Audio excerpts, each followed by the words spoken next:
Hey, this is John Jones. How are you guys doing out there today? Another edition of Tuesday Morning Coffee. I want to wish everybody a happy Thanksgiving. Don't eat too much turkey. Don't eat too much pie.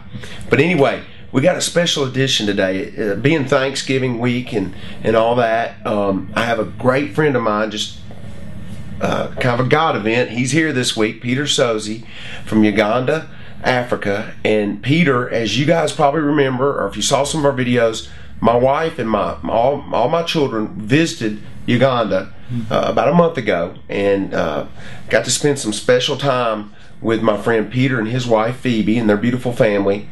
But Peter and his wife Phoebe, and Peter's the pastor, he founded a ministry in about 1997 called Divine Care Ministries. And I'm going to ask Peter about that in just a second, but we spent time there, and just we were so blessed. And as the week of Thanksgiving, as we reflect on what we're thankful for, that is an event that I will never forget, that my children will never forget, that will be ingrained in our minds forever. And just was a beautiful week to see how what God showed us during that time. And Peter's here today, and I want to help people out there understand what's going on in Uganda and what's going on with this ministry. So, Peter, you founded the ministry in 1997 in Uganda. Yes. And what was the purpose of the ministry? What led you to start this ministry?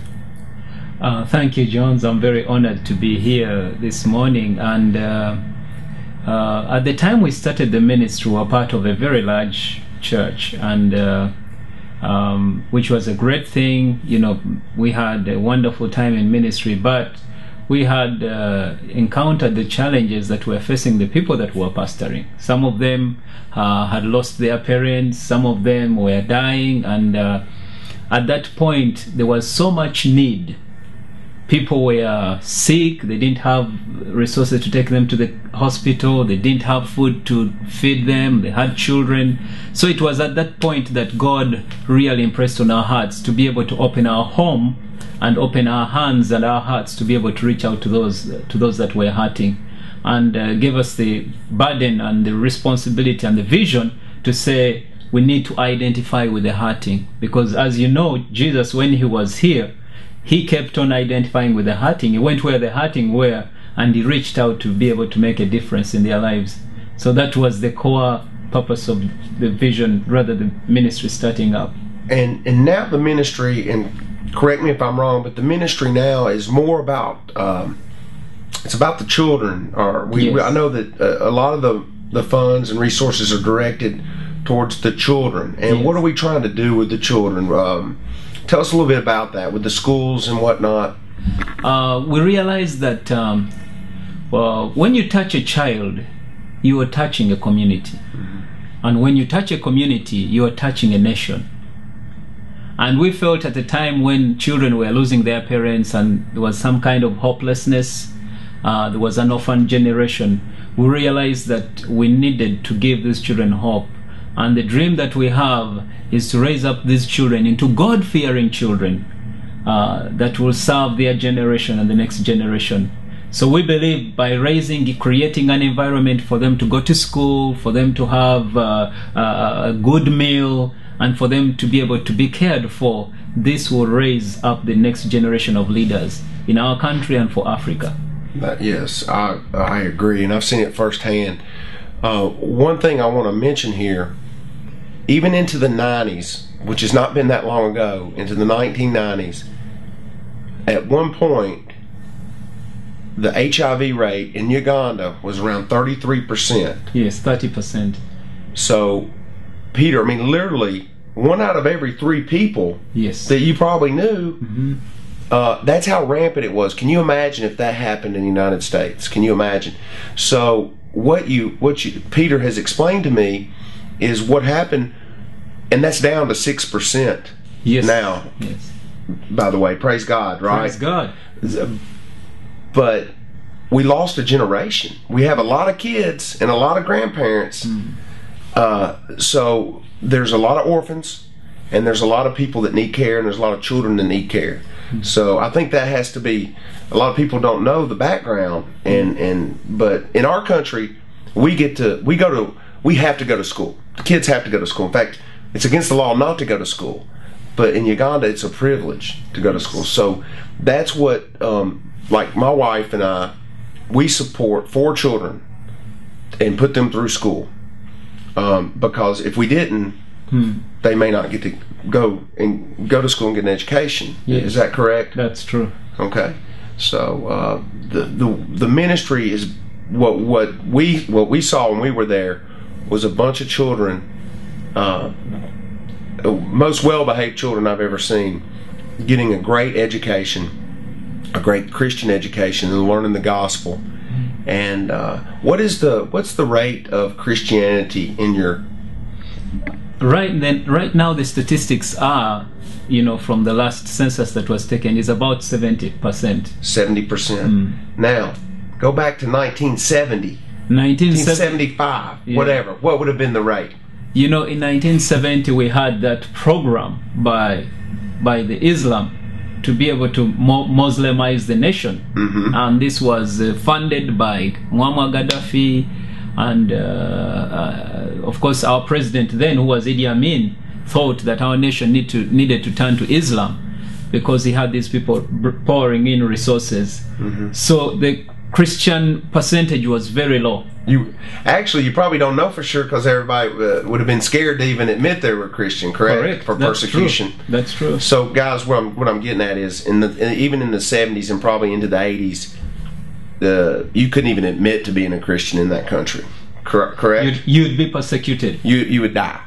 And now, new leadership came in the mid 80s, 1986, allowed freedom of religion, and in my opinion, there's been revival in that country, and it's been amazing.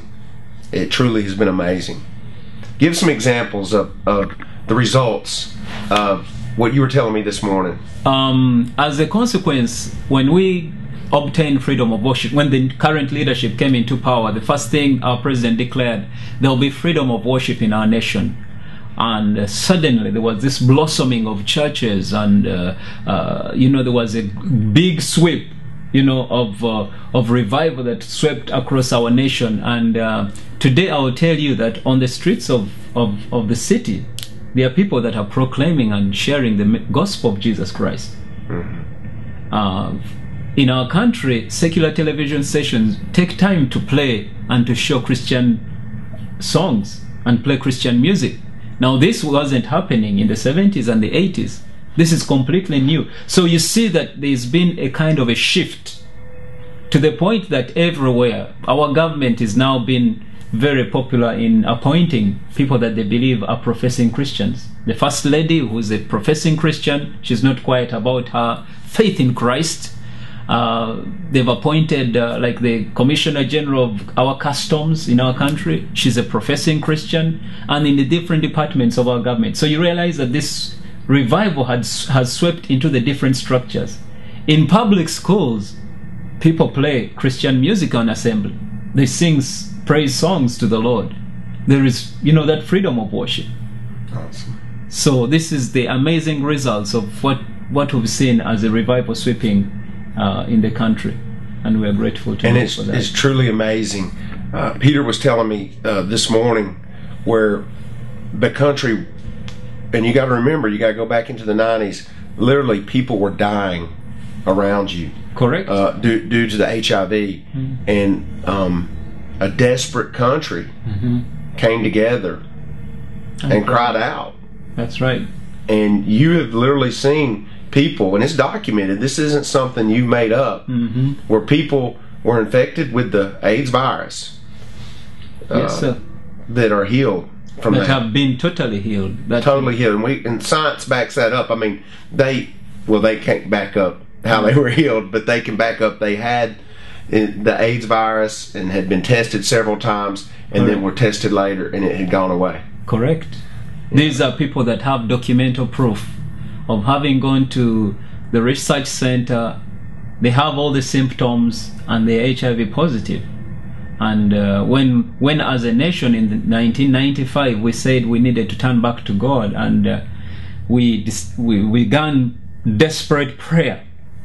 These people came into for desperate prayer, and the whole nation was praying and crying out to God, saying, God, if you like 2 Chronicles 7:14, if my people that are called after my name will humble themselves and pray and seek my face and turn away from their wicked ways, so will I hear from heaven, forgive their sin and heal their land.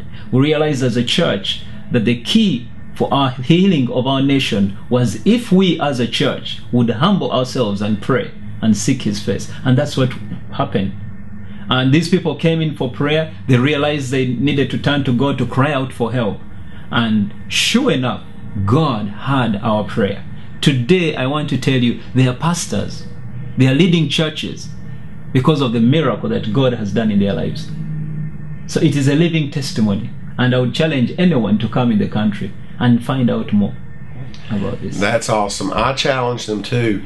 And if you want to help this ministry, which I have firsthand seen the fruits of this ministry, I have been there. I've seen where the money goes, and I couldn't commend Peter and his wife anymore, and feel any more confident in two people and the way they've administered this, and the way they have been stewards of what people are giving to them. Mm-hmm. It's amazing the impact they're making. Peter, thank you for coming on today. You're always an inspiration and a blessing to us all.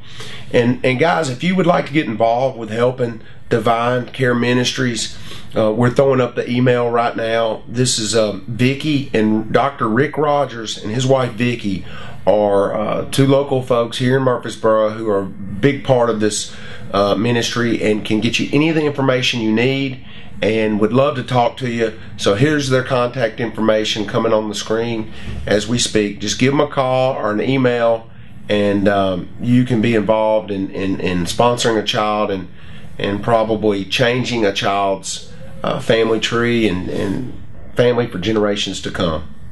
Thank you, and everybody have a happy Thanksgiving.